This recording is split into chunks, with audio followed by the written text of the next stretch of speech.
From WDTN, the station that's working for you, this is 2 News Now.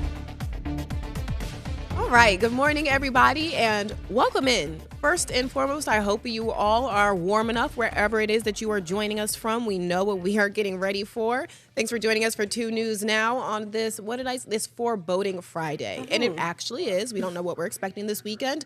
It's Friday, January 23rd, I'm your host, 2 News anchor Alexis Bellamy. And across from me is 2 News traffic anchor Lee Jeffries. Lee, good morning. Good morning, Alexis. Is it cold enough for you? I'm over it. I'm scared for this weekend. I'm freezing. How are you? That's why I use the word foreboding for Friday, because we are really anticipating exactly what is going to happen. We don't know quite yet what we're in for, but it's going to be a lot of cold and I think some wind. So to tell us a little bit more about exactly what we can expect, we're bringing in Storm Team 2 meteorologist Melissa Barrington, and actually a drum roll and a welcome back from Melissa. We haven't seen her on 2 News Now. And Melissa, the last time you were here, we were doing this. We were doing this. We were and doing it was this a storm. exact same thing. It was a storm the last time I did this back in December. Yeah, I know. Yeah, well, welcome back. And Thank you. I guess let's just jump right back into it. And what can we expect this time around? Yeah, all right. Well, we're already experiencing the cold today, but now we are looking at a massive storm system here that's going to affect millions of folks. Major travel delays are expected anywhere from the deep south all the way into the Ohio Valley here. And the storm system is going to be prolonged. Areas to the south, it's starting today across parts of Texas, Oklahoma, and Arkansas. Then it's going to spread into our area come the second half of the weekend. So we are definitely going to be dealing with some areas of very heavy snow potentially as we go into Sunday. Looks like right now the winter storm warning goes into effect starting tomorrow morning, Saturday morning at 10 a.m., and it continues until Monday morning. So here's what we're looking at as of right now. But keep in mind, with a lot of these things do change, and we're going to continue to modify this forecast. So expect some things to change. But right now, the snow is expected to develop Saturday mid to late afternoon.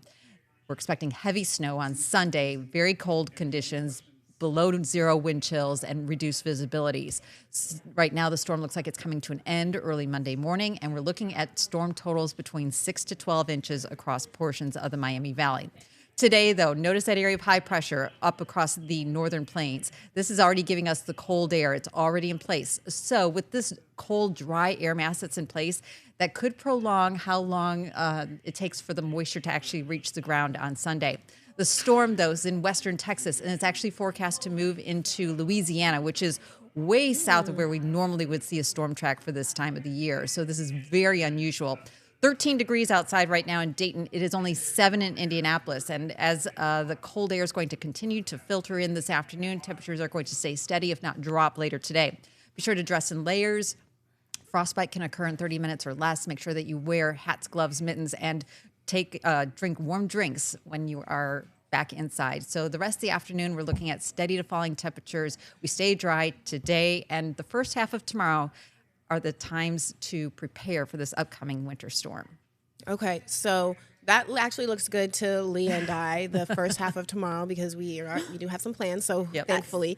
And it was interesting, Melissa, you said it's going to make its way through Louisiana, and that actually caught my attention because when I was there a few years ago, I'm not kidding. We had something maybe a quarter of what we are expecting this weekend. It shut the city down. The whole northeastern part of Louisiana could not move with a few inches of snow on the ground. Yeah, so they just don't have the... exactly.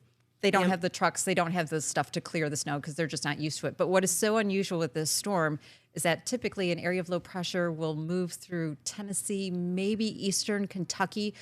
That is usually the storm track that we look for getting heavy snow, plus having the cold air to the north. Right. This storm track is so far. It's all the way down to basically the Gulf Coast. Oh my gosh, that's what's making it so interesting. And it's got so much moisture because we don't usually see the storm track being that far south. I mean, that's a huge difference going through Louisiana versus Middle Tennessee or Kentucky. So it's very unusual. Again, we do expect some fluctuations within this forecast.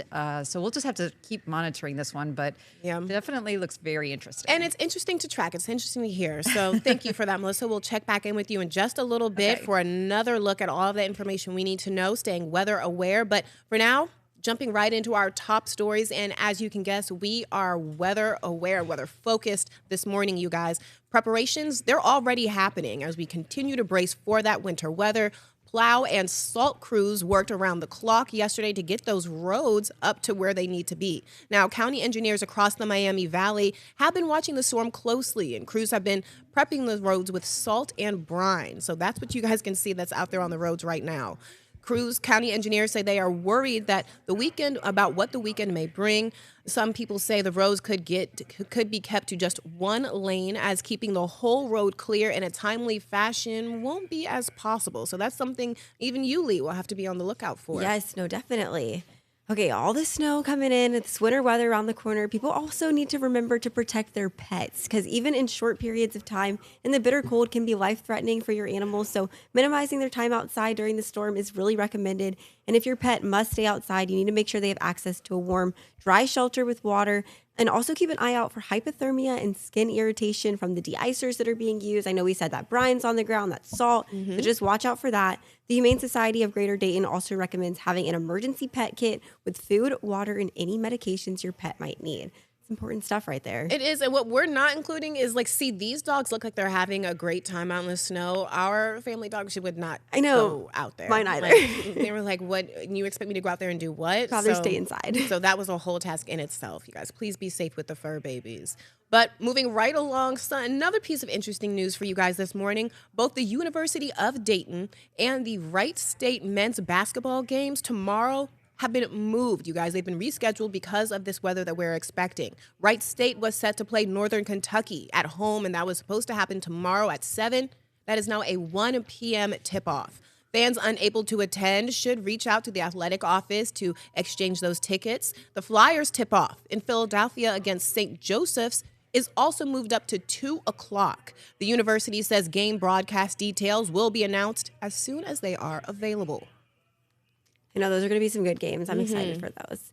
Okay, back to the weather. It's top headline today. AES Ohio is monitoring the forecast 24/7, preparing us for what's to come this weekend. And they also want their customers to do the same. A spokesperson for AES encourages everyone to have a storm kit with blankets, important contacts, a flashlight, and more. I know I have mine already. Practice safety in your home if using a generator or a fireplace for heat, and have a plan in case you do lose power. AES is also mobilizing its teams to be at full capacity so crews can get to outages as quickly as possible. So that's some good news there. That is some good news. And continuing on with how you can stay weather aware and prepared with whatever is moving in this weekend, local warming centers are helping people stay safe and protected. In Springfield, the Salvation Army will be open daily from 6 p.m. to 8 a.m., or will be open 24 hours on a day when temperatures are in the single digits. That's really something important to remember.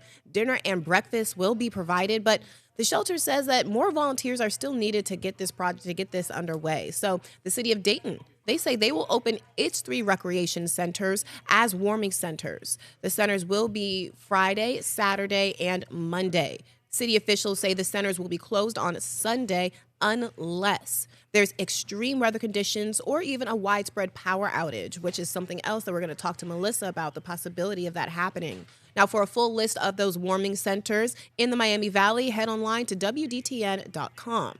Well, that brings us to a look at our react to that question. And we've been talking about the cold and the winter, the snow. We're going to literally just flip it all around and go to the opposite side of things. Where is you guys' dream vacation destination?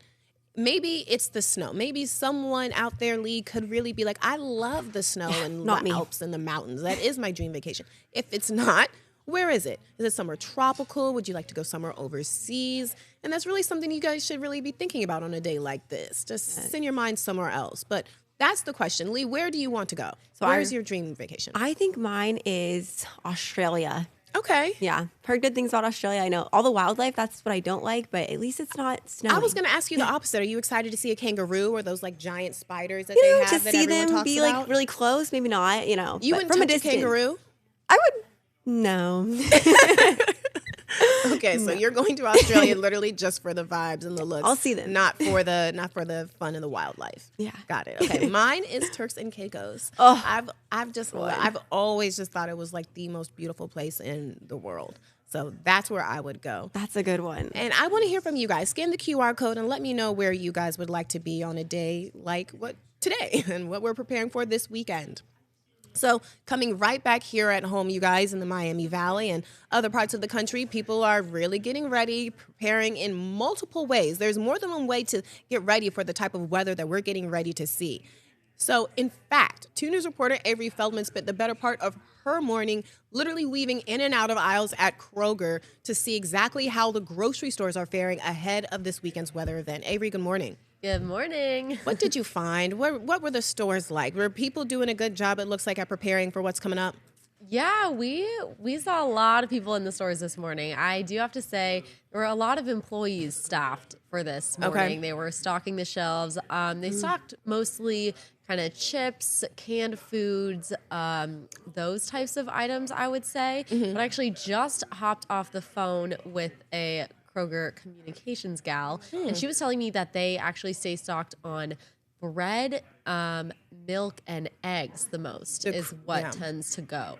Because those are like the crucial items, the staples. Yes, yeah, exactly. And then I was talking in the parking lot to some shoppers, and they had said they were just going their typical grocery shopping. They were not going crazy for the storm or anything. Right. Which I thought that was odd because I've definitely been kind of freaking out and was like, oh, what should I be getting? You know? Yeah, a lot of people have been doing that. And people have been saying that these grocery habits remind them of when COVID happened and people were just stocking up on things that they really didn't need. So, Avery, you mentioned there were a lot of people that were, making sure that there were things on shelves. And you said, if you talk to any other customers, I guess, outside of the staples, were people looking for anything specific to get prepared with? No, I did hear about batteries, actually, was an interesting one. And then, I think they were going towards their typical foods. Right. I think because I was reading an article and FEMA says that if you buy like familiar foods that you're used to, it gives you kind of a sense of security and comfort when things like this are going on, like events. So that was interesting to hear, actually. Yeah, that makes sense to me. I need to get some of my favorite foods then. I haven't gone to the grocery store yet. What about paper products? Were people stocking up on those? Oh, yeah, like toilet paper and paper towels. Yes, classic go back to the pandemic. Exactly. So those often go as well. And then the lady I talked to from Kroger was saying that kids' food a lot, since the kids are going to be home all weekend and stuck inside. Oh, yeah. Yeah, like candy, chips, those kind of things, cereals like you see on the screen, which I hadn't thought about that, honestly. See, and I'll say the exact opposite. I think I said to you, Avery, I'm literally looking for one specific thing, and people are just going through it. And I do not see much of it left, but that is okay. Now we know what to expect. Avery, thank you so much for sharing that. You guys stay safe, stay warm, and listen to Avery's tips. She had some good stuff. Head to the grocery store now. No, right now would be the best time. Need to go. It is 11:12. It's time to take a quick break. When we get back, that longer, more extended look at what's coming up and that Storm Team 2 forecast and how you guys can stay prepared. We're hearing from a professional with the Ohio Department of Public Safety. Don't go away. 2 News Now, brought to you by Universal Windows Direct. Hi, I'm Dan, the owner of Universal Windows Direct of Dayton. This is Bowie. He's been sniffing out the coolest winter deals for you. For a limited time, buy 2 windows, get 2 free. Get $250 off for patio doors and entry doors, $1,500 off for roofing, and $2,000 off for siding. Plus this week, 24 months interest-free financing for all products. Keep the cold out and the savings in. Give us a call now. Universal Windows Direct.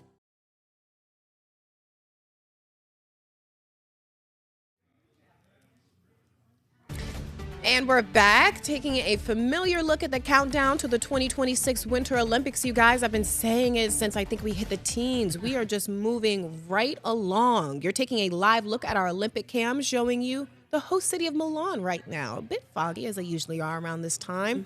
You guys, 14 days, literally 2 weeks until the torch is lit for signifying the start of the 2026 Milano Cortina Olympics.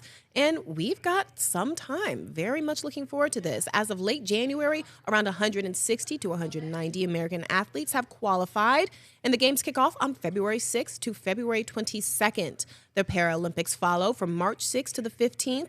Those events are all in Milan and the mountain resort of Cortina. And don't forget, right here on WDTN and WDTN Plus is where you can watch the games when it's time. But before that, before we get excited about the games, we have to make it through this weekend. We are getting a longer, more intense look at what we can expect. Melissa, welcome back. One thing people really want to know is if the storm hits and what is the worst thing, I guess, that could happen to us?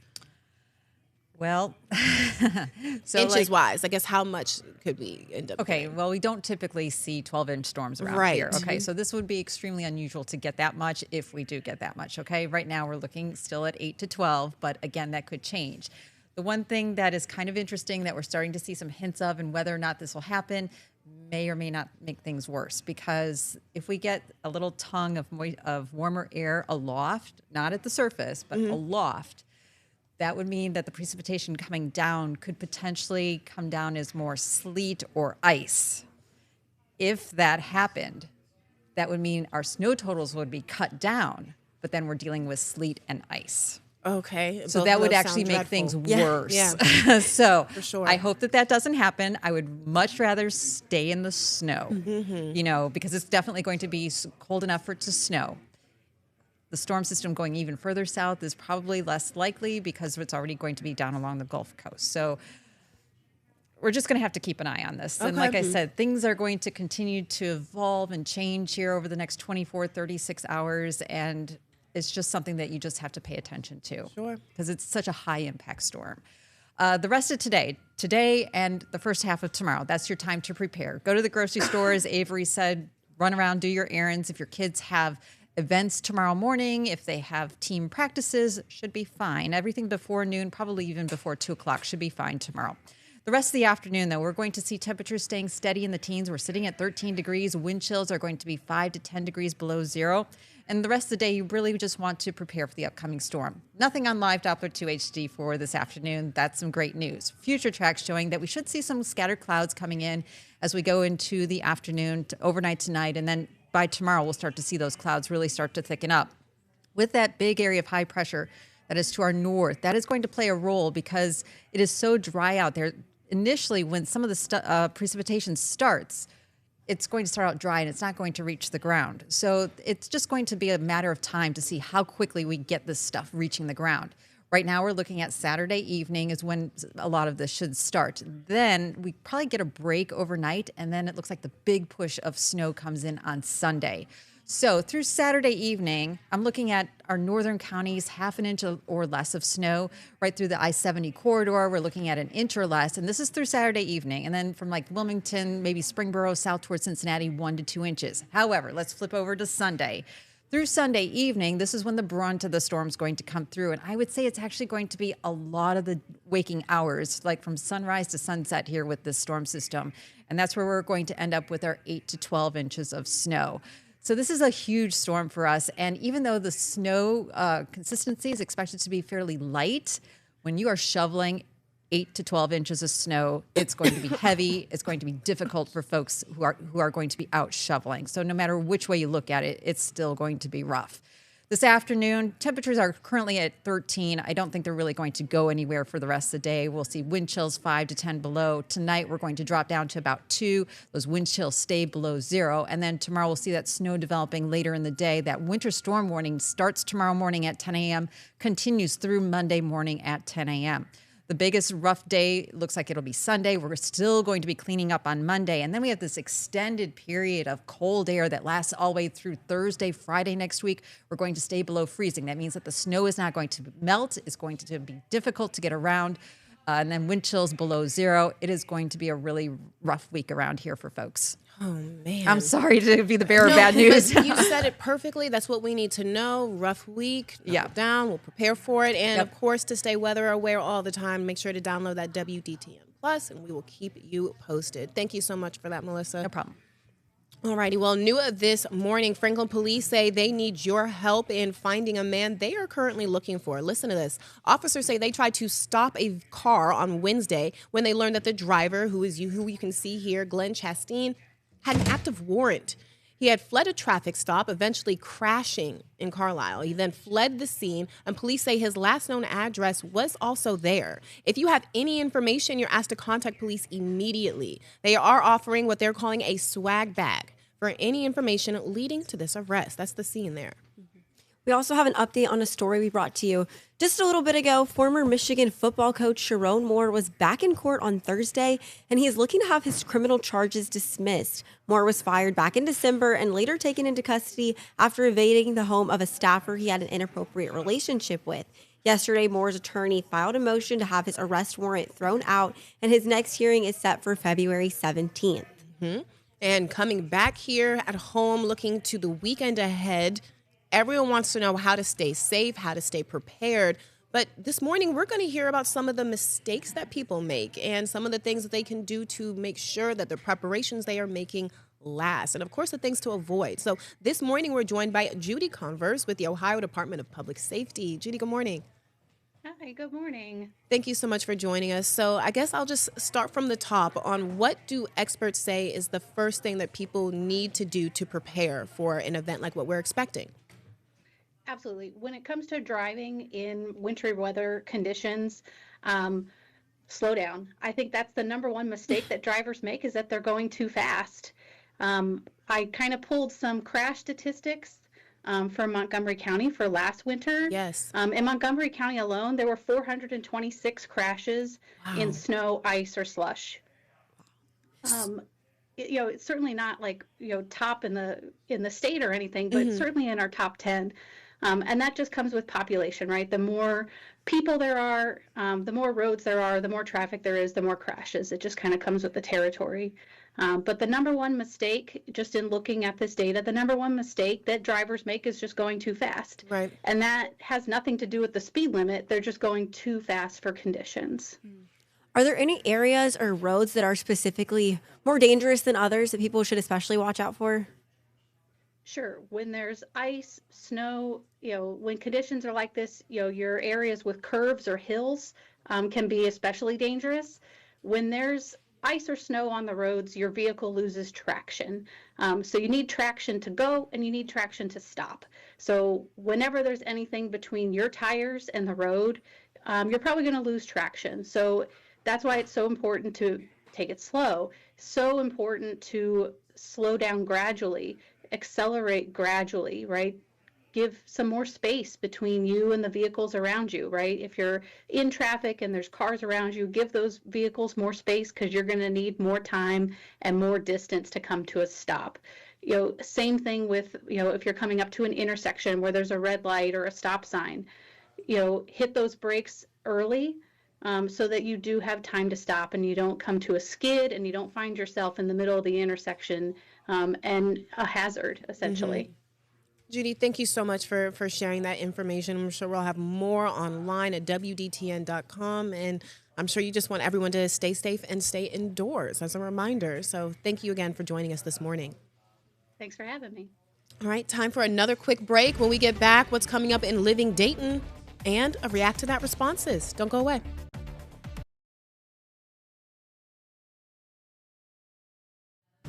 Alrighty, we are back real fast with a look at those React to That responses and what's coming up in Living Dayton. I asked you guys, where would you like to go for your dream vacation? What does that look like to you? So John actually says Florida, because I like the warm weather there and I can go to the beach. So love that for you, John. Okay. Turning our eyes now to what's coming up in Living Dayton. We've been talking about those fur babies all day. Emily, good morning. Yes, good morning. We have, and it's Friday, so that means Friday. It's Pet of the Week. The Humane Society of Greater Dayton is going to be stopping by, and they'll have our furry friend today. Perfect. Hoping them stay warm and say, well, maybe they'll be in a cute sweater or something. I hope so. We love that. And hopefully they can get adopted to keep you at home warm during this cold week. We always need that. Ladies, thank you so much for joining me for 2 News Now on this Friday. We'll see you guys back here on Monday. Stay warm and safe.